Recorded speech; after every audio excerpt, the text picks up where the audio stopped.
the Cinema Judge!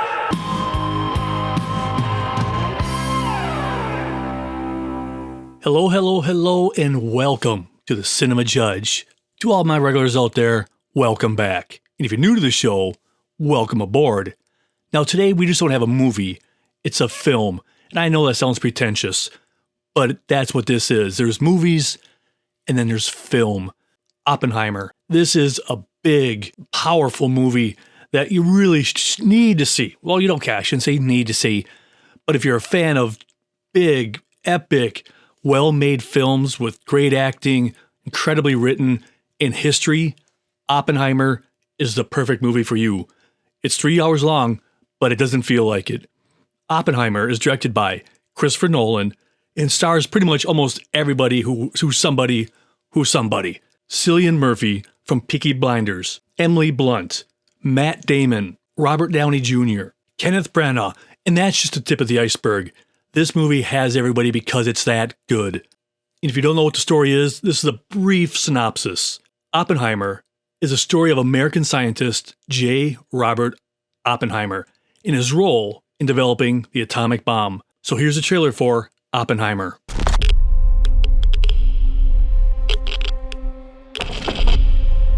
This is a national emergency. Detonator charged.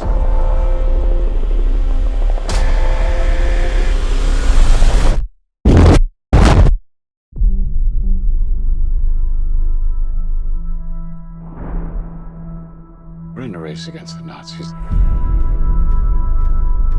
And I know what it means if the Nazis have a bomb. They have a 12-month head start.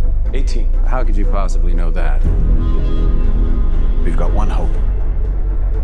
All America's industrial might and scientific innovation connected here. A secret laboratory. Keep everyone there until it's done. Let's go recruit some scientists. Build a town, build it fast. If we don't let scientists bring their families, we'll never get the best. Why would we go to the middle of nowhere for who knows how long? Why? Why? How about because this is the most important thing to ever happen in the history of the world? You're the great improviser, but this you can't do in your head. Are we saying there's a chance that when we push that button, we destroy the world? Chances are near zero. Near zero. What do you want for theory alone? Zero would be nice.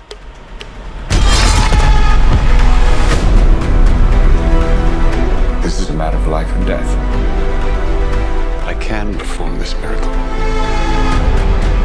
World War II would be over. Our boys would come home. That's happening, isn't it? The world will remember this day.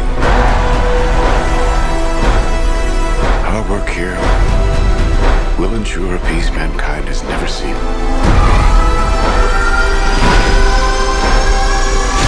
Until somebody builds a bigger one. You are the man who gave them the power to destroy themselves. And the world is not prepared.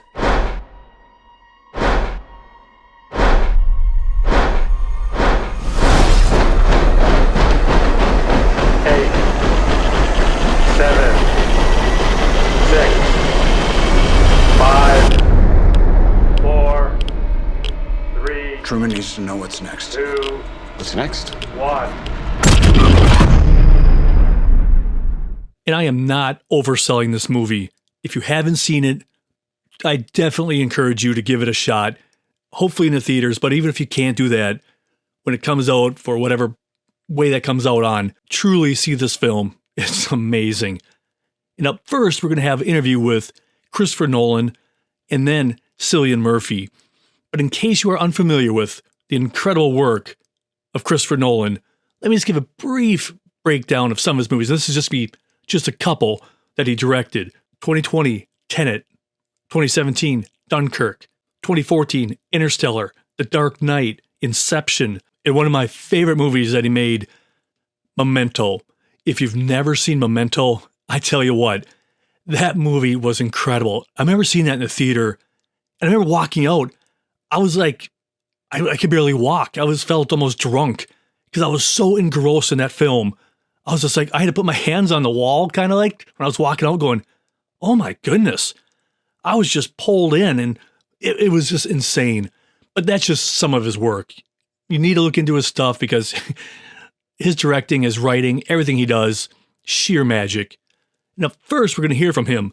He's going to talk about why he wanted to do this film. And then we're going to hear from Cillian Murphy, who plays Oppenheimer, and he talks a little bit more about that too, about the importance of this role and just why he wanted to make it, just stuff like that. And then immediately after that, we're going to have a little featurette. And now in this featurette, the movie studio, they send me these little pre-packaged mini commercials that talk about one particular subject. And they sent me several of them on this movie. And this first one deals with the Trinity test and what it was and everything involved. So you're going to hear from the people involved, from the director, actors, and so on. And I just want to give you a brief heads up. During several of these featurettes that I'll play through this show, some of the things you'll hear them repeat because they could stand alone. So they kind of have to talk about the same guidelines from the very beginning. So you're going to hear some of the stuff, many parts of these things repeated, but that doesn't matter. These are incredibly informative. I didn't edit them together. They're given to me to say, here it is, talking about that. And a little bit after that, I'll tell you where you can watch the TV version of this, because listening to the stuff is really cool, but watching all the behind the scenes stuff, it's really amazing. So first, director, Cillian Murphy, and that first featurette about the Trinity test. Oppenheimer's story is as big and dramatic a story as I know of.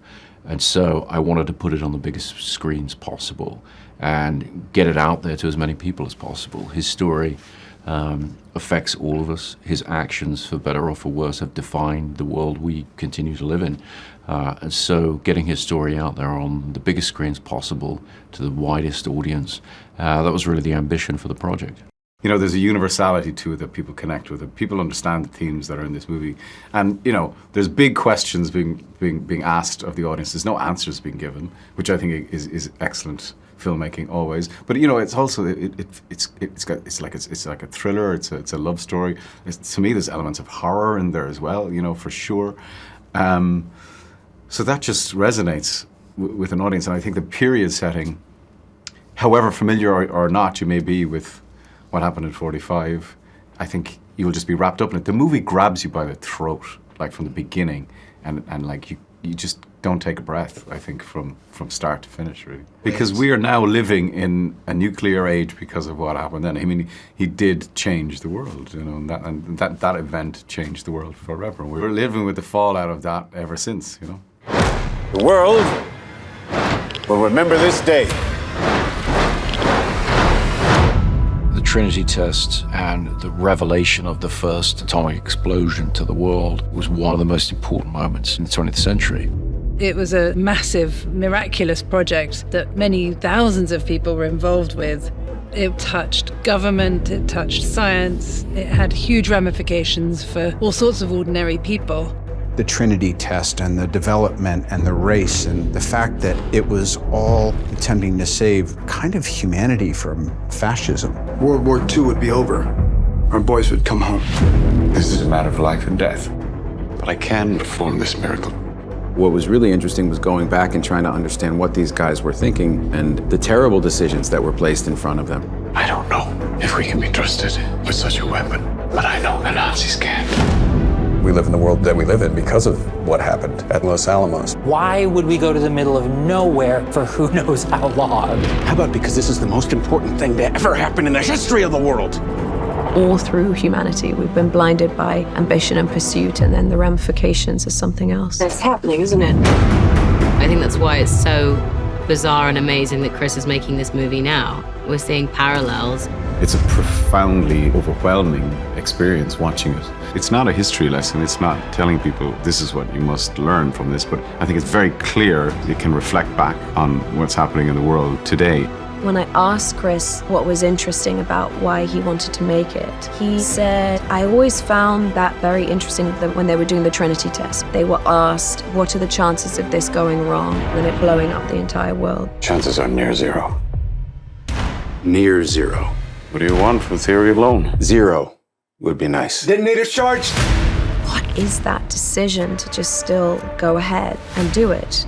It's an extraordinary moment in human history. And I wanted to take the audience into that room and be there when that button is pushed and really fully bring the audience to this moment in time. 3, 2, 1. Now, as I mentioned earlier, this movie is just chock full of incredible talent. And we're going to hear some people talk about that in these next coming up interviews. And I'm just going to play them side by side. I'm not going to get in the way because you're here for them. So first, you're going to hear from Cillian Murphy just talking about the cast. And he's just like, you wake up one day, you get to be with this person, that person. He's like, it was just insane. And then we're going to hear an interview with Emily Blunt and Matt Damon. They're sitting side by side. It's really hilarious. They talk about how they were approached to play in this movie, and I'll just let them tell that story. And then we're going to hear from Robert Downey Jr. talking about how incredible Cillian Murphy was, and just, again, more cast members. They're going to name off these people. You're going to be like, oh, they're in it too? They're in it too? You're kidding me. And then we're going to hear from Christopher Nolan, also talking about the incredible talent of Cillian Murphy, and then all the other people who follow him through this movie. And then we're going to have another featurette. And now in this featurette, it's going to be talking about the cast. So it's going to be kind of them talking about the summarization with that featurette. It's a dream, really. I never imagined I'd be working with all these actors all in the one movie. I mean, I think it's one of the greatest ensembles, certainly modern ensembles that Chris has put together. But that just shows you, everybody wants to work with Chris, and these actors will turn up because they love his movies, they love his writing, and he's an incredible director. So yeah, it was a gift for me every day. And also, when you wake up and you're, one day you're doing a scene with Matt Damon, one day you're doing a scene with, Ken Branagh or Emily Blunt or, Gary Oldman, you just, it's kind of electrifying, and you just gotta turn up the volume on your own performance a little bit, I think, We knew, because you came down to hang out with John right after Nolan had been over and met Matt and given Matt the script to read. So I knew that Matt was meeting him, and I mean, any chance any of us could get to work with him, we're all sort of champing at the bit. But what was kind of funny was that he came we live in the same apartment building, and so he came to see me, and he knew that he was going to Emily with the part, but he didn't want it to seem like he was just kind of one-stop shopping.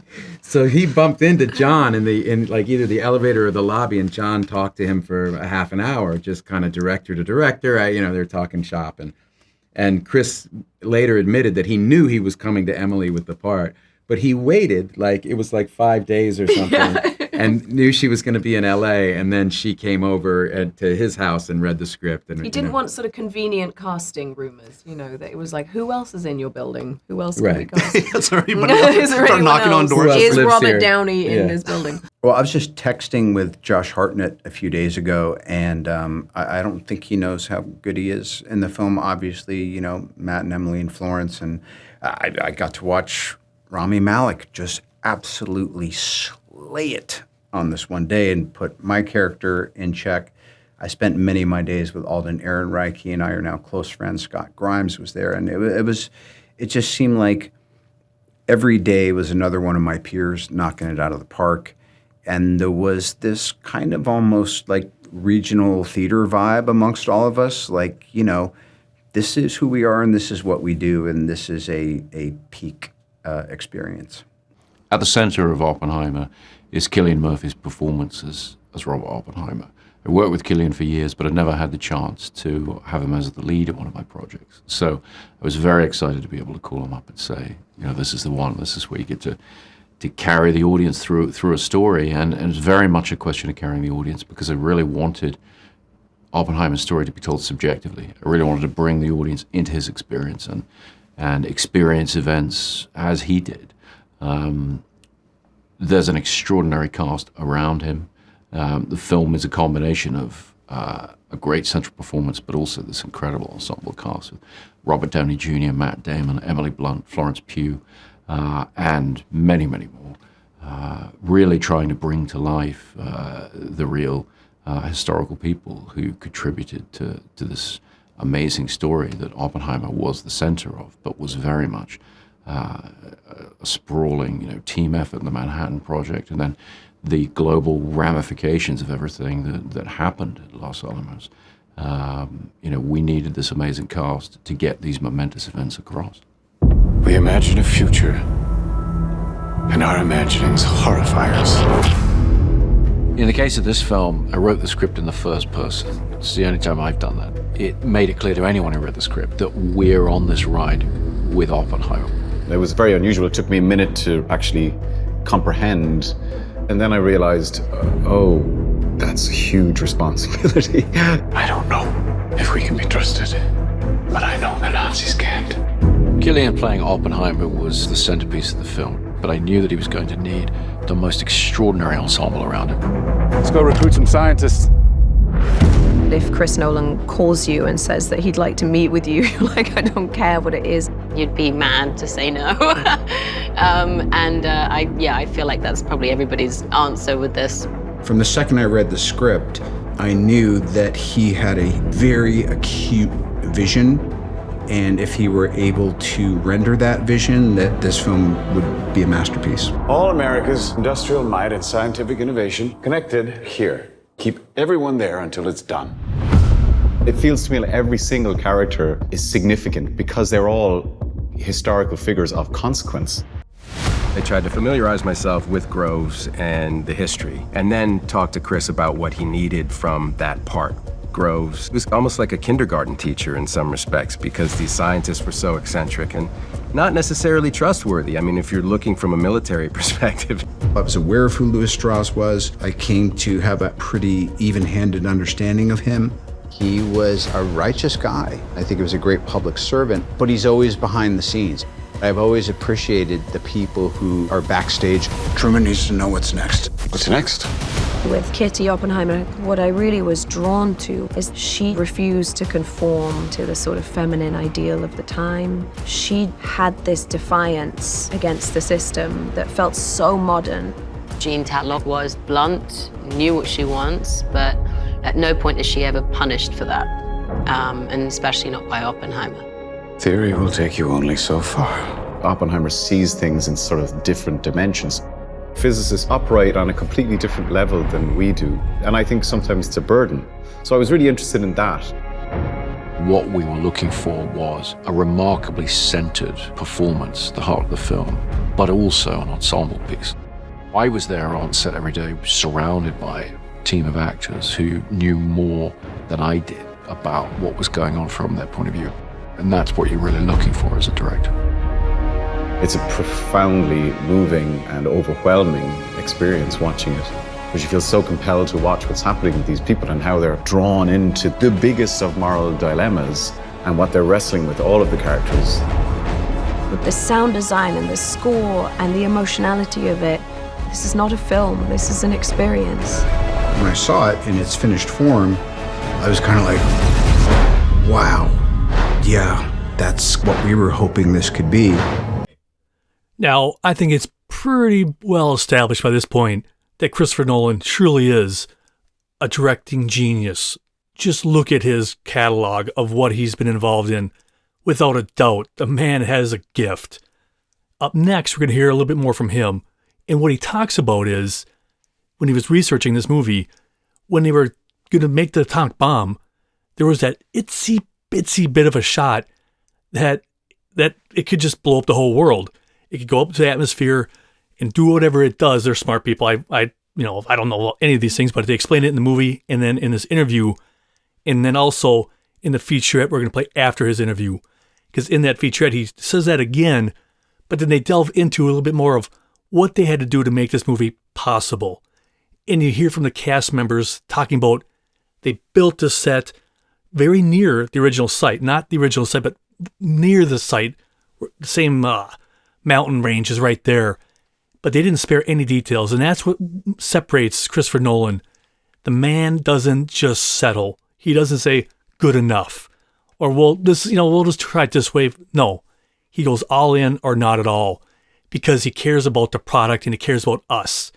Because movies last forever, and that's your legacy. And you want to put something up there that's worthy and not just slap together and went, all right, we're getting paid, don't worry about it. The man's passionate, and everybody that he works with feels that, and they want to be a part of it. So in that featurette, you're going to hear about building the sets, and it's just fantastic.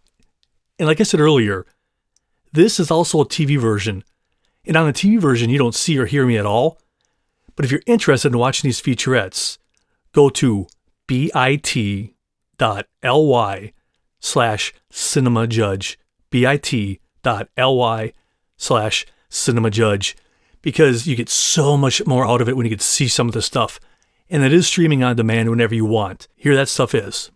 I've been interested in the story of J. Robert Oppenheimer for some time. I really got hooked by that moment where the people working on the Manhattan Project realized that when they detonated the very first atomic device, there was a small but quantifiable possibility, just a slight chance, that in doing so they would set fire to the atmosphere and destroy the entire world. And yet they went ahead and pushed that button. And I wanted to take the audience into that room and be there for those kind of momentous decisions, because Oppenheimer, through becoming, as he's termed, the father of the atomic bomb, he's one of the most important people in human history. This is a national emergency. Our work here will ensure a peace mankind has never seen. The world will remember this day.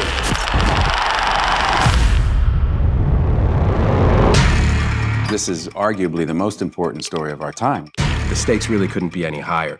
It's profound, but it's told in a very human way. Everything Chris Nolan has done has been a prelude to this.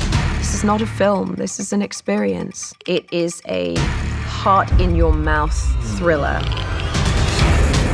I've been interested in Oppenheimer's story for a long time. At some point, I learned this key piece of information that in the lead up to the Trinity test, they were dealing with the very small possibility that when they pushed that button, they would set fire to the atmosphere of the Earth and destroy the entire planet.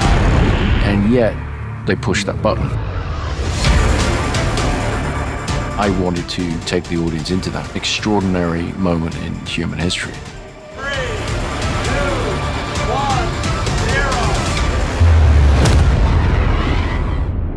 All America's industrial might and scientific innovation connected here. A secret laboratory. Cillian playing Oppenheimer was the centerpiece of the film, but I knew that he was going to need the most extraordinary ensemble around him. Let's go recruit some scientists. The people involved in the Manhattan Project were charismatic individuals. They're very talented. The world that Oppenheimer inhabits is filled with rock star scientists. And I think because we have all these fantastic actors, you really buy that. It felt like I was playing sports with some of the best athletes. Every single person has come to set knowing that they have been hired because somewhere along the line, Chris thought that you did a good job. And this goes for crew as well. Action! My preference is to always do things in camera as much as possible. It sets a big challenge for every department to actually bring the reality of a thing there for the actors. Every crew member on this film has to adjust their work for the IMAX screen. IMAX can contain 18K resolution per frame, which is by far more than any digital camera. It gets thrown up on a gigantic screen, and the moment you watch it, it's very evident. The quality is unprecedented. This is a story of America in the 20th century, so I think it can be painted on that big of a canvas, and what better way to do that but with IMAX cameras. Why would we go to the middle of nowhere for who knows how long? I always try to use real locations as much as possible. With location shooting or sets, the more things can just be real, the better they're going to feel to the audience. There's almost no studio work on this film. Everything is location. The sets were built in such a way that they felt incredibly authentic. We built our Los Alamos at Ghost Ranch, New Mexico, which is along the same mountain range that Los Alamos proper sits on. This was very important, and I based all of this on research. We built all of these buildings 360. We want it to feel like you are right there, you are in this is happening, this is real. This isn't a backlot. It's just the most transporting thing, you know, when you're there and it just looks exactly like Los Alamos 1940s must have looked, and you know that no detail has been overlooked. You know, we also shot in a huge amount of the real locations. We shot in Oppenheimer's house, in Los Alamos. We shot in Princeton. Walking through Princeton, it's really very funny because people, you know, they're walking around, they go, shooting those scenes, playing the characters who really had versions of these events happen there, you just get a real charge out of it, you know? This is a matter of life and death. But I can perform this miracle. When you do Chris's movies, things that when you read a script you normally would think would be visual effects, you know that you're going to be doing this stuff practically. They had to film the world of quantum physics. Their whole unit was one big science project. I was daily very jealous. It's kind of back to the old days. We did a lot of experimentation. They came up with some very interesting analog methods of how to approach this, all of which was leading to the Trinity test, which had to feel nightmarish and terrifying in a way that computer graphics never really is. What we were able to get into the finished film, to me, is extraordinarily beautiful, but also very frightening. Working with this whole team was such a great camaraderie, and with the commonality of we are going to get this in camera. I love Chris's dedication to that. It really speaks to Chris and the way he directs. All of the energy goes around the camera. Like, we're all here to do the same thing. Chris makes films for theaters, for movie-going audiences. You know, so you want to see that as it's designed to be seen. Watching this very different sort of film on that big screen, it sort of makes you gasp. You're right in their experience. This is, I think, a definitive moment in the history of modern filmmaking. Do yourself a favor and go see this on as big a screen as you can. With the sound design and the score and the emotionality of it, this is an unforgettable, unmissable experience in a theater. You are the man who gave them the power to destroy themselves. We made Oppenheimer on the largest scale possible because the idea is to come and experience this. His story is monumental and epic and extraordinary. It really has to be seen on the big screen to be believed. Could you just imagine being part of any kind of production like this, where it's all authentic? You're out there, it's happening, you're in a car, you're in the dust. Everything you're doing is feeling real. That has to enhance the performances in my mind. I'm no actor, so I don't know squat. Some people maybe prefer green screen or blue screen or whatever it is they put themselves into that's not real. And sometimes there's movies you need that. But going all in like this is just, you feel it. It's not just artificial. And up next, we're going to hear from Cillian Murphy, and he talks about watching this kind of movie in a theater and what kind of experience that really is. And then right after that, we're going to play a featurette. And in this featurette, they're talking more extensively about shooting on IMAX. And that's what's incredible. I just wish there was more real IMAXs out there. Because even though that film, I think they said, you probably heard this too, is 6 miles long if you stretch it all out. Because, you know, the camera's so big, or not the camera, but the film. And an interesting fact in this, in order to make this movie, they had to make or invent 70 millimeter black and white film. He didn't want to cheap out, like I said earlier. He could have just went into the computer and went, color correction, black and white. No, he wanted to make the black and white feel like real black and white. When you look at those pictures back in the day, he didn't want to settle for going, well, that's okay. No, they invented the film because IMAX, or no film has ever made black and white film that size for IMAX. So they had to invent it. I mean, how awesomeness is that? again, he just raises the bar of giving a darn about the quality of the film and us. And I just wish there was more theaters out there that had that technology. And I get it. It's expensive, and having people run it, it's not easy. I understand that. But I think what they say is only like 30 in the United States completely. And don't quote me on that number. I'm not saying that's right or whatever. But when I looked it up at one time, I go, I want to watch this on IMAX. Well, there wasn't anywhere in my state that I could watch it on official, real 70 millimeter IMAX. But maybe one day, somehow they'll make better ones like this, or somehow make it more accessible to people like you and me. Because it was great on the big screen that I saw it on. Magical. But I can't even imagine seeing it on real 70 millimeter film. That would just be mind blowing. So we're going to hear Cillian Murphy and then have them have a featurette talking about that. For me, it's the best way to experience a film is, in a darkened space with strangers, and you just, there's no interruption. You're not going to answer the door. You're not going to make a cup of tea. You're invested, and you paid your money. You got your snacks, and you're there. And there's something hugely romantic about it to me. There always will be. And I think what's extra special about this film is it's talking about the world.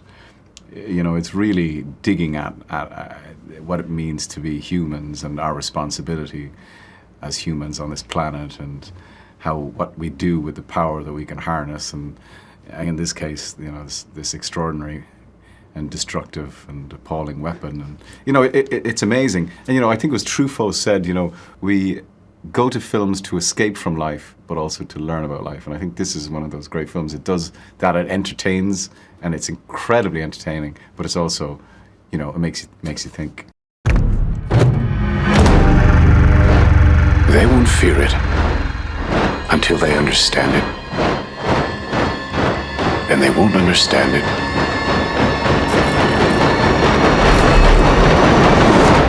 until they've used it.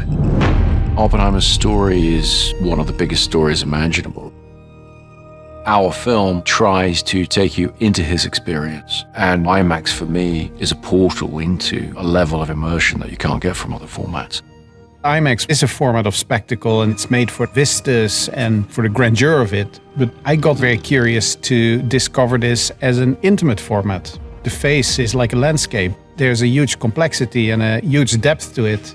How can we get this camera closer to people? How can we get this medium to work also as a very intimate medium? Chris is always pushing the boundaries and innovating with each film he does. On this one of the things that was really important in the script was the juxtaposition of color and black and white. I don't think Chris would be capable of doing something kind of the way everyone else does it. He kind of invented this idea of shooting in IMAX for feature film, and so you're kind of on the cutting edge of this stuff every time you work with him. How are we going to do it? Because 65 millimeter black and white was a format that didn't exist. So there was a lot of engineering that went into that. We actually had to create the black and white film that we were using to shoot. We were able to test large format black and white, put it up on a giant IMAX screen and have a look at it. And the results were just magical and inspiring. I was sitting in the back of a 47 Packard with an IMAX mag on my lap, trying to get this driving shot. And I just felt like I went back to some origins of great cinema school. Because, these lenses are coming at you and they're this close, and it wakes you up. We've shot with IMAX many times on other movies, but watching the very different sort of film on that big screen, it sort of makes you gasp. You're right in their experience. I think it feels quite human. It feels like you are in that moment with them. It's a mythic, massive story. This is an unforgettable, unmissable experience in a theater. Chris makes films for theaters, for movie-going audiences. And the best, the most immersive version of that is IMAX. It gets thrown up on a gigantic screen, and the moment you watch it, it's very evident. The quality is unprecedented. 15 per IMAX 70mm is the highest quality imaging format that's ever been devised. It allows you to fully immerse yourself in the story. Where the audience is able to see this on IMAX on the big screen, they'll be able to experience an extraordinary moment in human history. Not only is this movie visually powerful, the music equally as sensational. And the composer is Ludwig Göransson. He's a Swedish composer. Now, you might not know who he is, but you know his music. He did Black Panther, the Creed films, Venom, The Mandalorian, The Book of Boba Fett, Turning Red, New Girl, Community, Central Intelligence, and so on.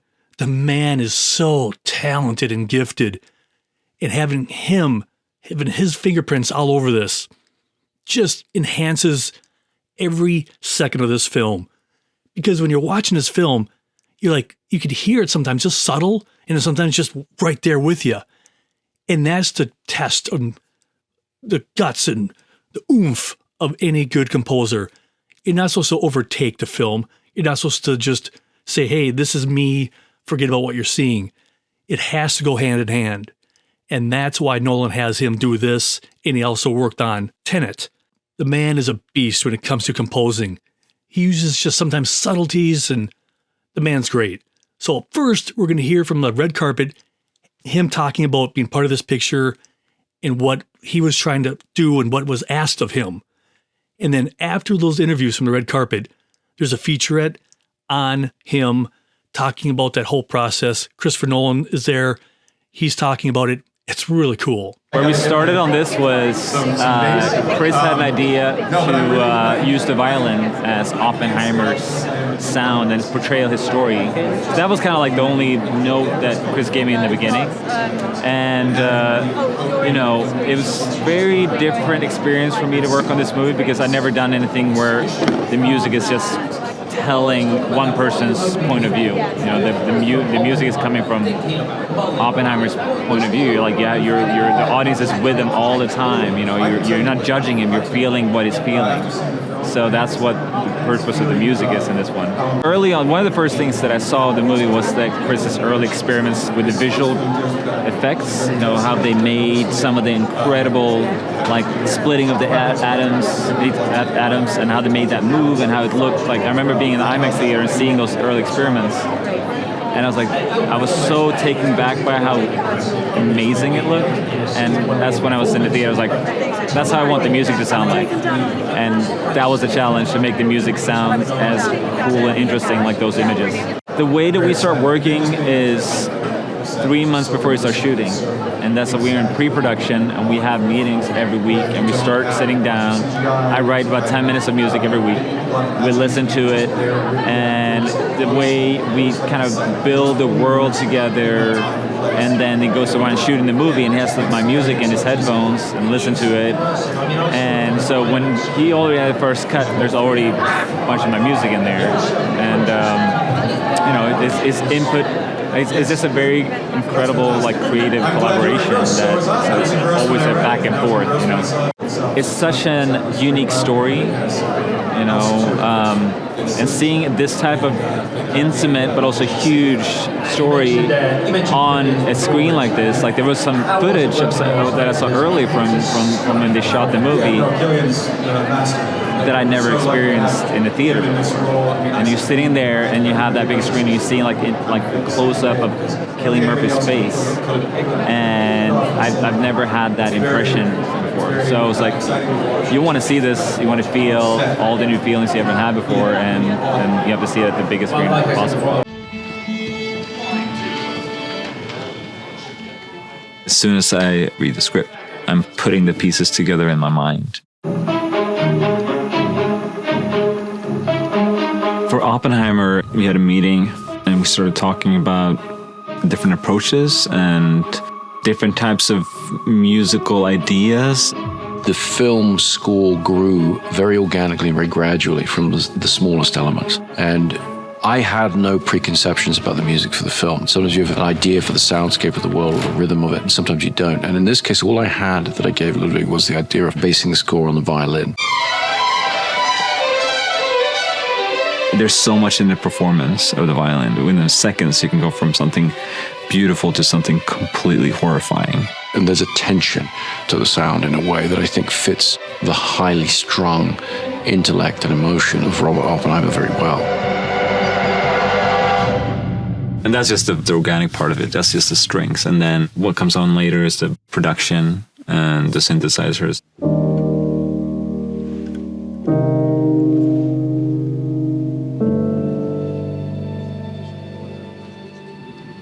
I think every process of scoring is different if it's to be tailored correctly to the demands of a new project. And this was a type of film I hadn't made before, and it was a type of music that I hadn't worked with before. A lot of things you do in the beginning is about experimenting and see where you can take things. We would take his experiments and we would put them to picture and edit them and try different things and show it to Ludwig, and he would go and bring more things to the table.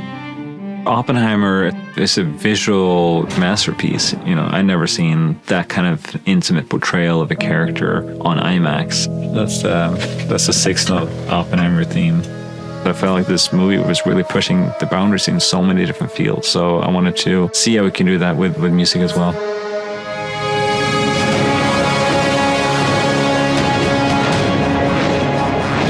I think Ludwig's work on the film is both deeply personal and historically expansive. I think it really achieves an enormous amount of the effect of drawing the audience into the emotional dilemmas of the characters. I think he's really put together a very remarkable score.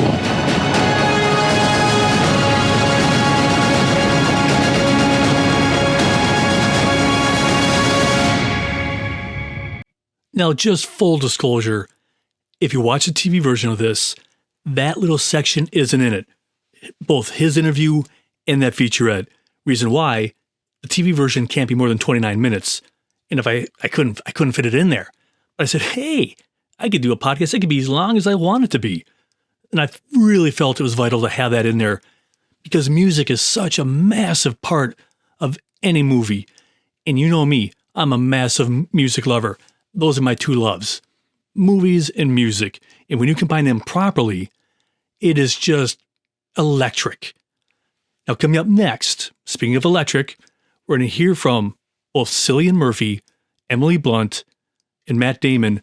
And they're just going to talk about the brilliance, the energy, and everything Christopher Nolan brings to this project. And you just hear them when they talk. You know that they're not messing around. He is a master of what he does. And then after that, we're going to hear from the master himself, Christopher Nolan, just talking about the power of cinema.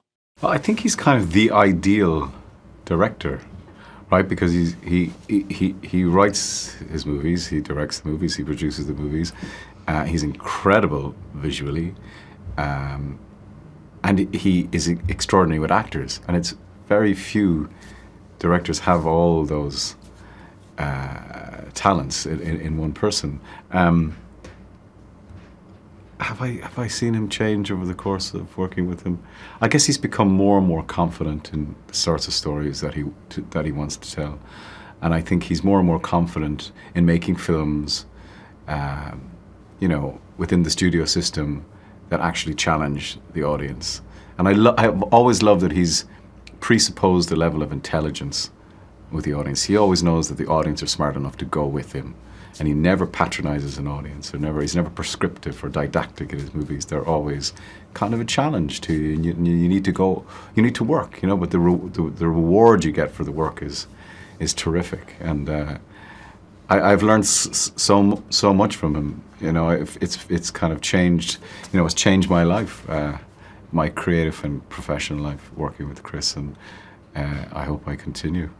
He's got that level, that attention to detail that, Stanley Kubrick had, where it's like no detail is too small. His depth of knowledge, his research, his understanding of all the dynamics at play between all these different characters and ways to just get these ideas and succinctly, and fit them into a movie. I mean, the book that this is adapted from is like a tome, and it is dense with the fine print. I remember it was like I needed reading glasses to even read the book. It was just very thoroughly researched, and he somehow was able to kind of get all of it into this film. But what that means is that each frame is entirely packed full of information. I mean, you could watch this movie 10 times and get something different, because it's just so rich and dense. And he kind of, on set, I just feel his command of excellence is so vast, and everyone just has to match him where he is. And I don't find Chris exacting.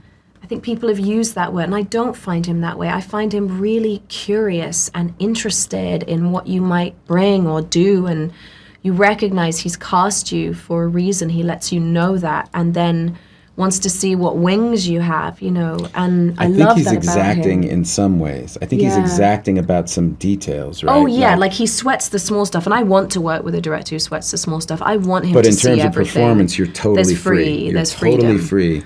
He really wants to see what you're going to do. Such authority on set. Like, I mean, he appears to be very calm. I'm sure there is a storm of information going on inside of him, but it's all clad in this sort of quite serene exterior, you know, that he's really fascinating. And he's funny. Yeah. People don't know that about Chris. He's really fun. I love him. Oppenheimer's story is very exciting.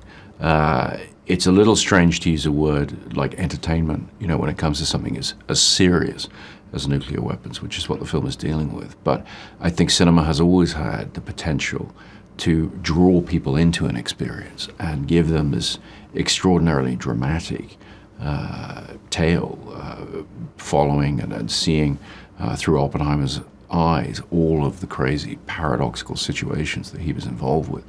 You know, we want the audience to have a very, very engaged, exciting experience watching the film, and hopefully on the biggest screen possible. I mean, seeing it on a big screen is brilliant, but like I said, it's the story that truly sings and pierces through everything. So if you cannot see it on the big screen or don't want to go to the theater, when you can see it, just see it. Because I try not to give away too many spoilers here on the show. I just want to say, here's the evidence.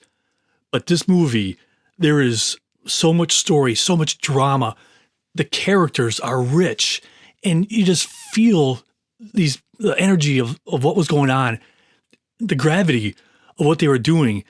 And I'd recently read an interview with Cillian Murphy where he was saying that he felt Oppenheimer was a bit naive. And at first you're thinking, wait a minute, what do you mean naive? But then as I rolled around in my small mind, it made perfect sense, because some of his actions after this whole event happened and what happens to his career, I'm not going to say all that happens, but this movie does take a deep dive in the complete process of beginning, middle, and end in his life, of how he got there and what they created and what some other people they brought in, and how the government just used some people and they're thinking, hey, this is fine. But I think sometimes when you get stuck in your mission or your task, you forget the long haul, because the future goes on, and then how the world will see you and every action that you do, how that's going to affect afterwards. They might overlook it when you're creating something that they need, but a second that's over, and now they're like, okay, thanks, bub, we're done. And then things could get hairy. And how he handled some of these things could be construed as naive, that maybe he should have stood up for himself more, he should have done this or done that, because they really take a fantastic dive into investigations and people's stories and what people are saying about him. And those performances that you see in this film are just spectacular. And watching him react to it, and everything about this, and how it's some is black and white and everything else, the sound, I could go on and on talking about this film, but it's really important that you see it, I think, because man, the dialogue, the cinematography, you name it, it's just powerful, just incredible filmmaking at its finest. You won't regret it. Now, if you guys have any questions, comments, concerns, any way to improve the show, let me know. cinemajudge@hotmail.com, or go to any of the other platforms out there. Instagram, The Cinema Judge, Threads, The Cinema Judge. I'm also on TikTok. And also, if you go to TikTok, Cinema Judge, a lot of these featurettes are on there. So if you go there, if you don't want to go watch the TV show in complete, you could watch a few of these featurettes that I put up there.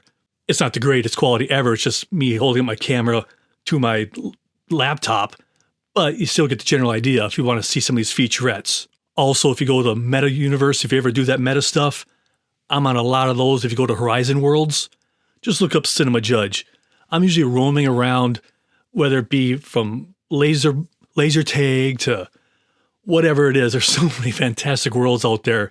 But just look up Cinema Judge, because I'll talk movies with you all day long, or even TV shows. I don't care. Because any information you can make me do a better job, I'd appreciate it. Because I can't grow if I don't know. Because I always say, any movie is somebody's favorite movie. I am not going to tell you not to see a movie. That's not our jam here at the Cinema Judge. There's so much noise out there. All I want is create a movie oasis, a place where you could come and listen to one movie, get the facts, and nobody yelling at you.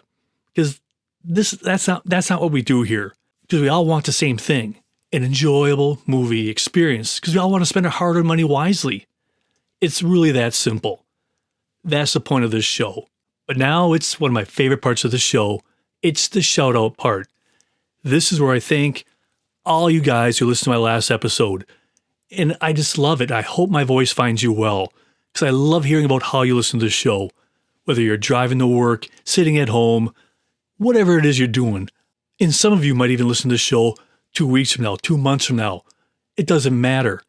And you might ask yourself, hey, buddy, I listened to a lot of the old shows and I didn't hear a shout out. Well, that's just impossible to track. It's just much easier to say, look at who listened to the last episode. So don't think for one iota of a second, I don't care that you listened to something from wherever time ago, because I love it. I see a number, I see something like that. I'm like, yes, somebody took time out of their life to watch this show, or I should say, listen to the show. And I just get giddy as all get out. Because, again, anything you could be doing in the world, you choose to listen to this. And don't think for 1 second I don't appreciate that. But when I do this, it's just for the last episode. So wherever, whenever, or whatever you're doing, this is for you. To all my listeners from the United States, Germany, Canada, Malaysia, Spain, Poland, Ireland, Minneapolis, Minnesota, Brampton, Ontario, Falls Church, Virginia, Akron, Ohio. Is it Covina, California? Covina. Parker, Colorado. Valencia, California. Kota Kimbalu Saba? I'm so sorry about that, guys. But thanks for listening. Inver Grove Heights, Minnesota. Pierre Part, Louisiana. Valencia. Frankfurt AM, Maine, Hesse. Highlands Ranch, Colorado. West Pomerania, Bloomington, Minnesota. Galloway County, Galloway. Galloway County, Galloway. And that's just to name a few. I can't name all of them, but that's just some of them. And I mean it from the bottom of my heart. Thank you for listening. And if you're sharing it with your friends or family, that's awesome too. I just truly appreciate your time. But now it's time for the bourbon shout out. And I got a couple this week. First of all, I'd like to thank and give a shout out to Brett from Bloomington Subaru. Because these guys, everybody there is top notch. He was so patient. I had to go there, I had to ask some questions, all these things. The guy was so patient, just took his time. Not take his time, but he was thorough. And he's informative. Everything else, this guy's top notch. So if you're ever around Bloomington Subaru, talk to Brett. The guy's so awesome.